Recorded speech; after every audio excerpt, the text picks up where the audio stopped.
Assalamualaikum adik-adik, apa kabar? Semoga kalian sehat selalu ya. Tetap semangat belajar walaupun di masa pandemi seperti ini. Nah, hari ini kita akan belajar tentang sistem perkembangbiakan pada hewan. Di lingkungan sekitar kalian pasti banyak sekali bermacam-macam hewan ya. Ada misalnya kucing, ayam, kambing. Nah, hewan-hewan tersebut pasti memiliki keturunan dan mereka juga berkembang biak. Nah, pada pembelajaran hari ini kita akan membahas tentang perkembangbiakan dari hewan-hewan tersebut. Nah, sebelum kita memasuki materi, saya akan menjelaskan terlebih dahulu tujuan pembelajaran kita pada pagi hari ini. Nah, tujuan pembelajaran kita hari ini yang pertama yaitu menjelaskan perkembangbiakan aseksual dan seksual pada hewan. Kemudian yang kedua yaitu menggolongkan hewan berdasarkan perkembangbiakan seksual. Kemudian yang ketiga yaitu menjelaskan siklus hidup hewan. Dan yang terakhir menjelaskan tentang teknologi reproduksi pada hewan. Nah, sekarang kita lanjut ke materi. Nah, perkembangbiakan pada hewan ini terdapat dua macam, yaitu perkembangbiakan aseksual dan perkembangbiakan seksual. Nah, perkembangbiakan seksual itu merupakan suatu cara reproduksi atau menghasilkan keturunan tanpa melalui fertilisasi atau pembuahan. Jadi, individu baru yang dihasilkan dari bagian tubuh induknya. Kemudian perkembangbiakan seksual merupakan suatu individu baru yang dihasilkan dari proses peleburan sel kelamin jantan dan sel kelamin betina. Lalu pada perkembangbiakan hewan secara seksual ini terdapat 4 macam. Yang pertama yaitu fragmentasi, kemudian yang kedua itu tunas, dan yang ketiga membelah diri. Lalu yang terakhir partenogenesis. Nah, kita bahas satu persatu ya. Nah, yang pertama itu fragmentasi.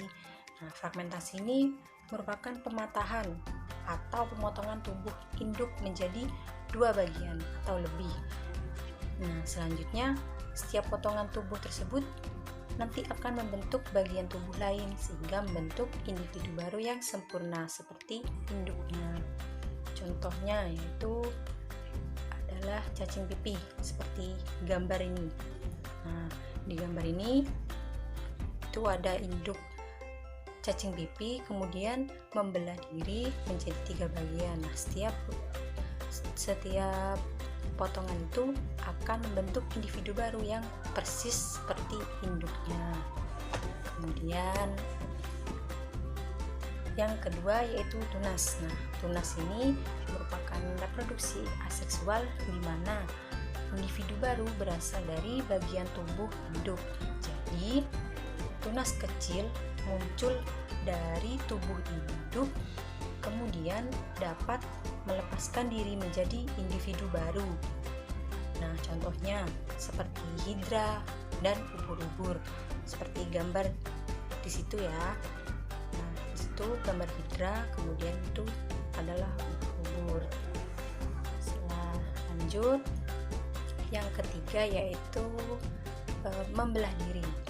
Membelah diri ini merupakan perkembangbiakan dengan cara membelah dirinya yang biasa dilakukan oleh hewan bersel satu. Contohnya seperti amoeba, seperti gambar. Nah, kalian bisa lihat gambarnya ya. Lanjut, kemudian yang keempat yaitu tentang partenogenesis. Nah, partenogenesis ini merupakan reproduksi aseksual di mana induk betina memproduksi sel telur yang dapat berkembang menjadi individu baru tanpa melalui proses fertilisasi. Contohnya seperti lebah, semut, kutu daun, kutu air, dan sebagainya. Nah, kita lanjut ya ke materi selanjutnya yaitu perkembangbiakan secara seksual. Nah, perkembangbiakan secara seksual ini juga dibagi menjadi 3. Yang pertama yaitu vivipar, ovipar, dan ovovivipar. Kalian ada yang tahu ketiga itu maksudnya apa? Nah, kita bahas ya. Ya, yang pertama itu vivipar. Nah, vivipar ini adalah hewan yang embrionya nanti berkembang di dalam rahim induk betinanya dan kemudian akan dilahirkan pada saat umurnya sudah mencukupi. Nah, embrio akan memperoleh nutrisi melalui perantara plasenta. Nah, sedangkan ovipar ini hewan yang embrionya berkembang di dalam telur. Kemudian telur hewan ini akan dikeluarkan dari dalam tubuh induk betina dan akan dilindungi oleh cangkang. Lalu ovovivipar. Nah, embrio berkembang dalam telur, tetapi embrio tersebut tidak dikeluarkan dalam bentuk telur seperti pada hewan ovipar. Nah, telurnya tetap berada dalam tubuh induk dan kemudian anaknya akan dilahirkan. Contoh hewan ovovivipar ini terdapat pada ikan pari, kadal, dan sebagian jenis ular. Nah, kita lihat ya contoh hewan-hewannya. Nah, di sini ada contoh hewan vivipar, yaitu ada kucing, gajah, bisa sapi, anjing, dan lain sebagainya. Banyak. Kemudian contoh dari hewan vivipar, hewan yang bertelur, yaitu seperti burung, ayam, dan juga ular, dan banyak lagi. Kemudian contoh hewan yang ovovivipar, tadi sudah dijelaskan contohnya ada kadal, ikan pari, dan juga ada sebagian dari ular. Lalu kita akan bahas tentang siklus hidup hewan. Nah, hewan di sini memiliki siklus hidup. Ada dua macam siklus hidup pada hewan, yaitu siklus hidup hewan yang tanpa melalui tahap metamorfosis. Hewan tanpa melalui metamorfosis ini hewan yang dari lahir atau menetas, dia memiliki bentuk tubuh yang sama seperti induknya. Contohnya seperti sapi, anjing, beruang, dan sebagainya. Kemudian siklus hidup hewan yang kedua yaitu siklus hidup hewan yang mengalami metamorfosis. Nah, hewan ini sejak lahir memiliki bentuk tubuh yang berbeda dengan induknya, dan hewan tersebut juga akan mengalami perkembangan secara bertahap. Nah, di sini ada beberapa contoh hewan yang siklus hidupnya tanpa metamorfosis, seperti panda, beruang, kemudian ada ayam, dan lain sebagainya. Kemudian contoh dari siklus hidup hewan yang mengalami metamorfosis itu ada kupu-kupu.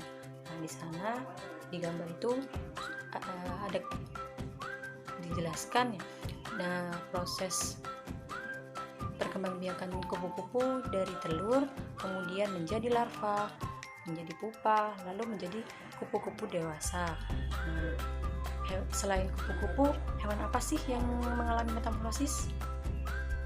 Nah, masih banyak ya lainnya seperti katak, belalang, kecoak, itu juga mengalami metamorfosis. Nah, selanjutnya teknologi reproduksi pada hewan. Nah, teknologi reproduksi pada hewan ini terdiri dari beberapa macam. Nah, yang pertama yaitu tentang inseminasi buatan atau biasa disebut dengan kawin suntik. Nah, proses ini memasukkan cairan sperma dari sapi jantan ke dalam saluran reproduksi sapi betina dengan bantuan manusia. Nah, cara ini bisa disuntikkan ke dalam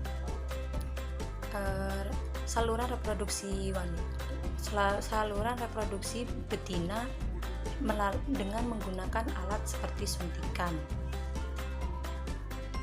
Nah, yang kedua yaitu perkawinan silang.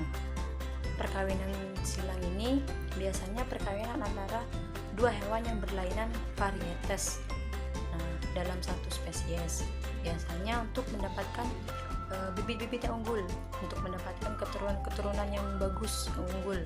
Contohnya pada sapi ini. Nah, lalu yang ketiga di sini ada cloning. Nah, cloning ini merupakan tindakan untuk memproduksi atau menggandakan sejumlah individu yang nantinya hasilnya secara genetik itu sama persis seperti induknya. Contohnya pada domba ini. Nah, domba ini mengalami cloning. Nah, yang nantinya hasilnya secara genetik akan sama dengan induknya, induk awalnya. Nah, cukup sekian dulu ya materi dari saya. Nah, supaya kalian lebih paham tentang materi sistem perkembangbiakan hewan, kalian bisa mengerjakan tugas yang sudah saya sediakan. Nah, nanti kalian tulis jawabannya di buku tugas kalian, kemudian kalian foto lalu kirim melalui WA. Nah, cukup sekian ya pembelajaran hari ini. Kurangnya mohon maaf.